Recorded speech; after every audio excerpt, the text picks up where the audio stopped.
রাজা ছিল এক দেশেতে, রানী ছিল না।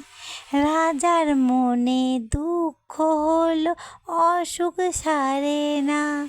অসুখ সারাতে এলো কত বুদ্ধি, এলো কত হাকিম, এলো কত ডাক্তার। রাজা তখন বলে, আমার মনের অসুখ হয়েছে, আমার রোগ সারবে না। ও গো, তোমার মনে কি আছে? কে আছে আমায় বলো, তাকে ধরবো আমি, তাকে আনবো আমি, কেমন করে বাঁধবো গো, বিয়ে দিয়ে তাকে।